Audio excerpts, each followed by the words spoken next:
Morning Business, le débat. Oui, on revient sur ce passage en douceur du tapering annoncé par Jérôme Powell vendredi. La BCE, elle va faire quoi, Nicolas Dose? On peut commencer par la fin, elle va rien faire.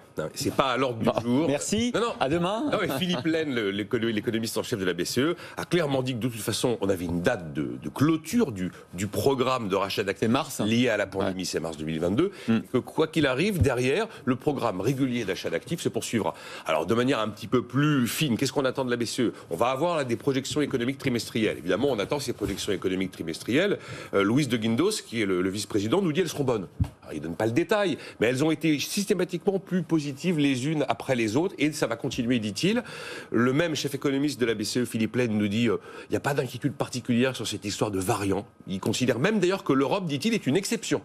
Parce que nous avons une vaccination qui est plutôt efficace, et parce que nous avons des modèles de santé, dit-il, qui nous mettent potentiellement à l'abri.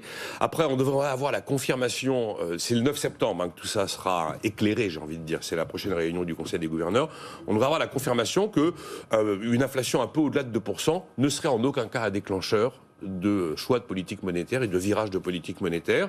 Ce qui sera intéressant, et là, c'est le seul bémol, en fait, quel sera le niveau de cohésion du Conseil des gouverneurs de la BCE? Oui, parce qu'en juillet, quand on regarde les minutes, ça commençait un peu à débattre. En fait, en juillet, on a observé que sur ce qu'on appelle la forward guidance, c'est-à-dire les éléments d'anticipation que l'on livre aux acteurs économiques, il n'y a pas eu d'unanimité.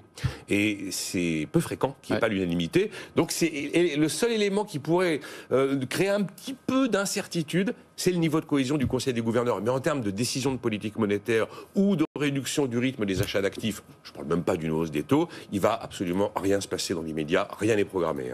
Est-ce que c'est dommage, Jean-Marc Daniel, qu'il ne se passe rien? Est-ce que vous pensez qu'il est temps qu'on fasse comme les Américains ou qu'on l'annonce? Et un petit conseil pour François Villeroy de Galhau, qu'on reçoit dans une heure? Oui, je pense qu'il faut réagir, que de toute façon, la période qui avait justifié ces politiques particulièrement expansionnistes, c'est-à-dire la période de la pandémie, qui s'appuyait en Europe sur une décision de la Commission confortée par les pays membres sur le fait qu'on est en situation exceptionnelle par rapport au traité au TSCG.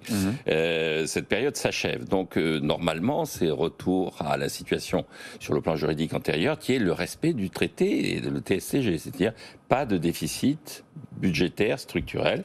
Et donc, la Banque Centrale Européenne doit réagir normalement au fait que les États respectent ou ne respectent pas. Ça veut dire aussi, réagir pour une banque centrale, c'est couper les vivres des États qui dépensent trop. Voilà, c'est-à-dire dire, écoutez, tant que vous n'aurez pas rétabli la situation, nous considérons que nous n'avons pas systématiquement à racheter sur le marché secondaire vos titres de dette publique. Ça, c'est les principes. Je pense que... Oui, ça, c'est les principes. Je pense qu'en pratique, il y a, par rapport à ces principes, les banques centrales, aussi bien d'ailleurs celles des États-Unis que la Banque Centrale Européenne, si elles veulent affirmer leur indépendance, vont être obligées de rappeler ces principes. En Europe, ils sont formalisés par un traité. Aux États-Unis, ils sont formalisés par toutes les réunions de la Fed. Donc, de dire, écoutez, maintenant que c'est terminé, vous revenez à la logique de l'équilibre budgétaire. En réalité, qu'est-ce qui va se passer? Je pense que si jamais il y a de nouveau un choc, si de nouveau on se pose des questions sur la dette publique italienne, si on se pose des questions aux États-Unis sur la capacité, en particulier, il y avait eu des questions à un moment donné sur la capacité de la Californie à boucler son budget. La Banque centrale, elle rachètera les titres publics sans hésitation. On ne peut plus se permettre maintenant d'assurer la banqueroute d'un État. L'affaire grecque est derrière nous. À partir de ce moment-là, je pense que il faudrait que c'est ce que dit d'ailleurs Janet Yellen, il faudrait qu'on aille jusqu'au bout de cette logique et dire bien que l'objectif de la Banque centrale, c'est avoir des taux d'intérêt qui soient conformes à la réalité économique, c'est-à-dire taux d'intérêt égal taux de croissance potentielle, et 2, susciter la confiance autour de la dette publique en garantissant le fait qu'en cas de problème, la Banque centrale, quoi qu'il arrive, rachètera la dette publique. Ce qui suppose que les États n'en profitent pas pour faire systématiquement du déficit.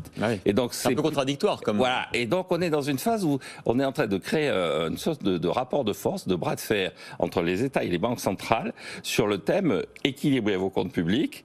Et de l'autre côté, c'est de toute façon, vous n'oserez jamais nous mettre en situation de cessation des banques. Et du coup, ça réduit le pouvoir des banques centrales, non? Ça réduit plus ou moins le pouvoir des banques centrales. Et effectivement, le véritable enjeu pour elle, c'est est-ce que l'État va quand même finalement accepter de jouer le jeu et de considérer qu'à moyen terme, l'intérêt est quand même d'éviter de sombrer dans une espèce de fuite en avant dans le déficit. Je crois que la phrase la plus importante dans ce que Jean-Marc a dit, c'est « vous n'oserez jamais ». Vous n'oserez jamais.